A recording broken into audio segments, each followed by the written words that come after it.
आज हम फिर हिस्ट्री क्लास 12th का जो थर्ड पार्ट है, जिस बुक का नाम है थीम इन इंडियन हिस्ट्री, उसके बारे में हम आगे पढ़ने जा रहे हैं। तो मेरा नाम Jagdish Kumar, qualification MA B.Ed है, हिस्ट्री लेक्चर हूँ मैं। HSS नक्सानी में मेरी ड्यूटी है, डिस्ट्रिक्ट किश्तवाड़। तो आज हम डिस्कस कर रहे हैं टॉपिक जो हम पढ़ाने जा रहे हैं। तो पहला क्वेश्चन है, how did Paharias respond to the coming of the outsiders. Paharias जो बंगाल का भाग है, एरिया है, वहाँ के बारे में हम पढ़ने जा रहे हैं। तो ये पहला क्वेश्चन है। उसके बाद दूसरा क्वेश्चन है, why did Santhal rebel against the British rule. और तीसरा क्वेश्चन है हमारा, what explain the anger of the Deccan riots against the money lenders. तो सबसे पहला क्वेश्चन है हमारा जिस पर हम डिस्कस करने जा रहे हैं, how did the Paharias respond to coming of outsiders. Paharia जो थे, जो पहाड़ी हिल एरिया में बंगाल में जो लोग रहते थे, वो जो आउटसाइडर्स जब उनके एरिया में आते थे तो वो कैसा रिस्पॉन्ड करते थे, कैसा उनका वेलकम करते थे या तिरस्कार करते थे, उसके बारे में हम आज पढ़ने जा रहे हैं। पहला पॉइंट है, the life of the Paharias as hunters, shifting cultivators, food gathers, charcoal producers, silk worms, rears was that intimate connected of the forest। Paharia जो लोग पहाड़ी एरिया में रहते थे, वो लोग शिकार करते थे, शिफ्टिंग कल्टीवेटर्स खेती करते थे। लेकिन शिफ्टिंग कल्टीवेटर्स एक जगह खेती करते थे, जब उसमें ह्यूमस खत्म हो जाता था, फसल जब अच्छी नहीं आती थी, तो शिफ्ट करके दूसरी जगह झाड़ियों को काट कर वहाँ पर खेती करते थे, खाना इकट्ठा करते थे, फल फ्रूट वगैरह जंगल के पेड़ पौधों से खाने के लिए। चारकोल प्रोड्यूसर्स, चारकोल वगैरह जो पेड़ पौधों से निकलता है उसको भी इकट्ठा करते थे बेचने के लिए। सिल्क वार्म भी इकट्ठा करते थे। Rears was that intimately connected of the forest, जो भी चीज़ें जंगल की जो जड़ी बूटियाँ वगैरह थी, जो फल फ्रूट थे, उनको इकट्ठा करके बेचते थे या अपने खाने के इस्तेमाल में पहाड़ियाज लोग करते थे। अगला पॉइंट है, they lived around the Rajmahal hills. Rajmahal hills पहाड़ी क्षेत्र है, यहाँ पर ये पहाड़ी लोग रहते थे। तीसरा पॉइंट है, they grew a variety of pulses, millets, collected flowers for food. तो ये लोग जो थे, ये पल्सेज उगाते थे, मिलेट्स उगाते थे और फूल इकट्ठा करते थे। महुआ एक प्रकार का एक फूल होता था, उसको इकट्ठा करते थे। Silk cocoons, resin for sales and wood for charcoal production. तो इन चीज़ों को इकट्ठा करके कुछ चीज़ें खेतों में उगाते थे, और इनकी खेती शिफ्टिंग कल्टीवेटर्स थी। इन शिफ्टिंग खेती थी, एक जगह करते थे खेती और उसके बाद फिर शिफ्ट होकर दूसरी जगह चले जाते थे खेती करने के लिए और जंगल की चीज़ें इकट्ठा करते थे। Buchanan's journals gives us tantalising glimpses of these people. Buchanan जो इस राजमहल की इन पहाड़ियों में घूमने गया था, इनके बारे में सर्वे करने गया था, देखने के लिए गया था, तो उसने अपनी किताब में लिखा है कि ये लोग क्या थे, क्या करते थे। उसने अपनी डायरी में लिखा है कि ये पहाड़ी लोग, he counted and practiced he saw that raises question in our mind। उसने जैसे ही वहाँ पर पहुँचा, इस राजमहल की हिल्स, इन पहाड़ों में लोगों से जब मिला, उन्होंने कोई भी रिस्पांस नहीं दिया और उनसे बात तक भी करना नहीं चाहा। इसने बहुत से क्वेश्चन पूछे, लेकिन उन्होंने इसका आंसर देना भी अच्छा नहीं समझा। अगला पॉइंट है the unity of the group settled disputes and led the tribes in his maintain the battles. उनका जो पहाड़िया लोग जो थे, जो जो ट्राइबल एरिया के जो लोग थे, उनका एक मुखिया होता था जिसका सभी लोग कहना मानते थे। आपस में कि कई प्रकार के झगड़े होते थे, उनका वो फैसला करता था। And let the tribes in her maintain the battles, और जब भी किसी के साथ कोई जंग करनी होती थी या अटैक करना होता या हमला करना होता था, तो वही उनका मुखिया जब ऑर्डर देता था तो वो लोग हमला करने के लिए भी तैयार होते थे।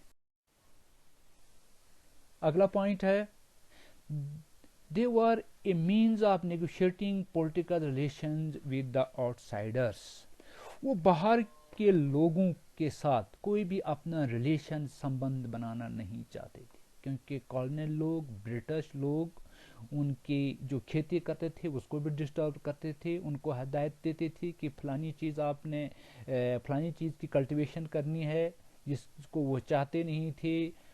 तो जिसकी वजह से उनको जो कॉलोनियल लोग थे उनके साथ उनके संबंध अच्छे नहीं थे, उनको पसंद नहीं करते थे। जैसे ही वो आते थे तो उनके साथ वो बात करना भी मुनासिब नहीं समझते थे।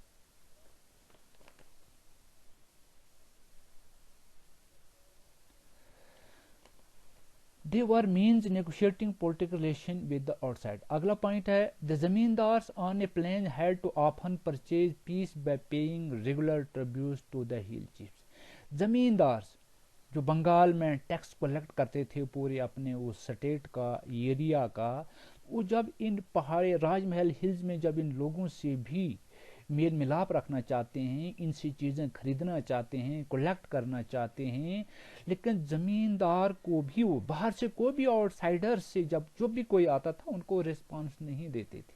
जैसे ही ज़मींदार उनके साथ अपने संबंध बनाना चाहता था, उनसे मेल मिलाप रखना चाहता था, उनसे उनके साथ कारोबार करना चाहता था, वो नहीं करते थे, वो रिस्पांस नहीं देते थे। और ज़मींदार जो थे जब वो इन पहाड़ी राजमहल हिल्स के इन पहाड़ी में इन लोगों से मिलने के लिए जाते थे तो सबसे पहले वो रेगुलर इन जो इनके जो हेड थे, मुखिया थे, उनको कुछ ना कुछ देते थे, इन्हें रेगुलर ट्रिब्यूट्स उनको देते थे। और वो जब उनका मुखिया खुश हो जाता था तब जाकर उनके साथ कारोबार वगैरह या उनके साथ बातचीत वगैरह होती थी और खरीद फरोख्त का काम भी होता था। अगला पॉइंट है traders similarly give a small amount to the hills folk for permission to use the passes controlled by them। अब कारोबारी लोग भी जब महल हिल्स में चीज़ें कलेक्ट करने के लिए जब जाते थे तो उनको permission to use the passes controlled by them, उनको भी मुखिया से परमिशन लेनी पड़ती थी। और जब मुखिया उनको परमिशन देता था उनको भी कुछ देना पड़ता था। तो थोड़ा बहुत कुछ देकर तब जाकर उनका मुखिया उनको अपने उस एरिया, उन गांवों में जाने की इजाज़त देता था। अगला पॉइंट है once the toll was paid the Paharia chief protected the traders. एक बार जब ये कारोबारी लोग, व्यापारी लोग उनके गांव में जाने से पहले उनको टोल दिया जाता था। टोल जब एक बार दे दिया जाता था फिर वो अपने कारोबार के लिए, चीज़ें बेचने के लिए या खरीदने के लिए, जो वो चीज़ें जंगल की चीज़ें या खेती करके जो चीज़ वो पैदा करते थे उसको खरीदने के लिए फिर उनका आना जाना शुरू हो जाता था टोल देने के बाद। अगला पॉइंट है in 1780s August Cleveland the collectors of Bhagalpur proposed a policy of pacification. 1780 में Augustus Cleveland the collector of Bhagalpur proposed a policy of पेसिफिकेशन।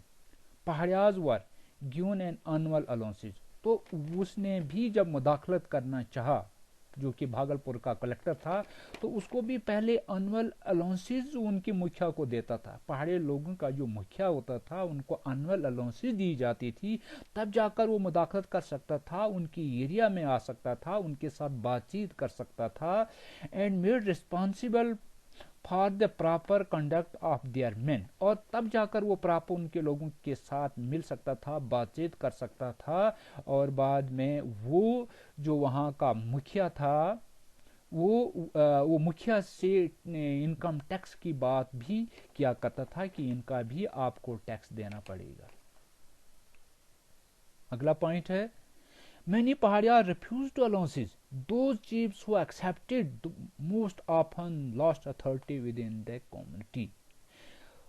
पहाड़िया लोगों के जो मुखिया थे वो कभी कभी जो भी बाहर से आउटसाइडर से को भी ब्रिटिशर्स जब आते थे या कारोबारी आते थे उनके साथ मेल मिलाप कर लेता था, उनके साथ तालमेल रखता था, उनको आने की इजाज़त देता था, बात करता था। लेकिन आम जो कम्युनिटी, जो आम जनता थी, उनकी गांव के जो लोग थे वो बाहर के लोगों को बिल्कुल पसंद नहीं करते थे। मुखिया को भी बताते थे कि हमें आउटसाइडर्स किसी की भी ज़रूरत नहीं है, लेकिन कभी कभी मुखिया लालच में आकर अलाउंसेस पाकर या ट्रिब्यूट जो लोग देते थे उनको पाकर उनसे तालमेल रख लेता था, उनको आने की इजाज़त देता था, और वो पहाड़िया लोग अपने जो मुखिया थे उसको भी नेग्लेक्ट कर लेते, उसका सुनते ही नहीं थे, वो उसको छोड़ देते थे और अपना किसी दूसरा मुखिया तैनात करते थे, क्योंकि वो उनकी मर्जी के खिलाफ किसी से अच्छे तालमेल रख के लोगों को आने की इजाज़त देता था।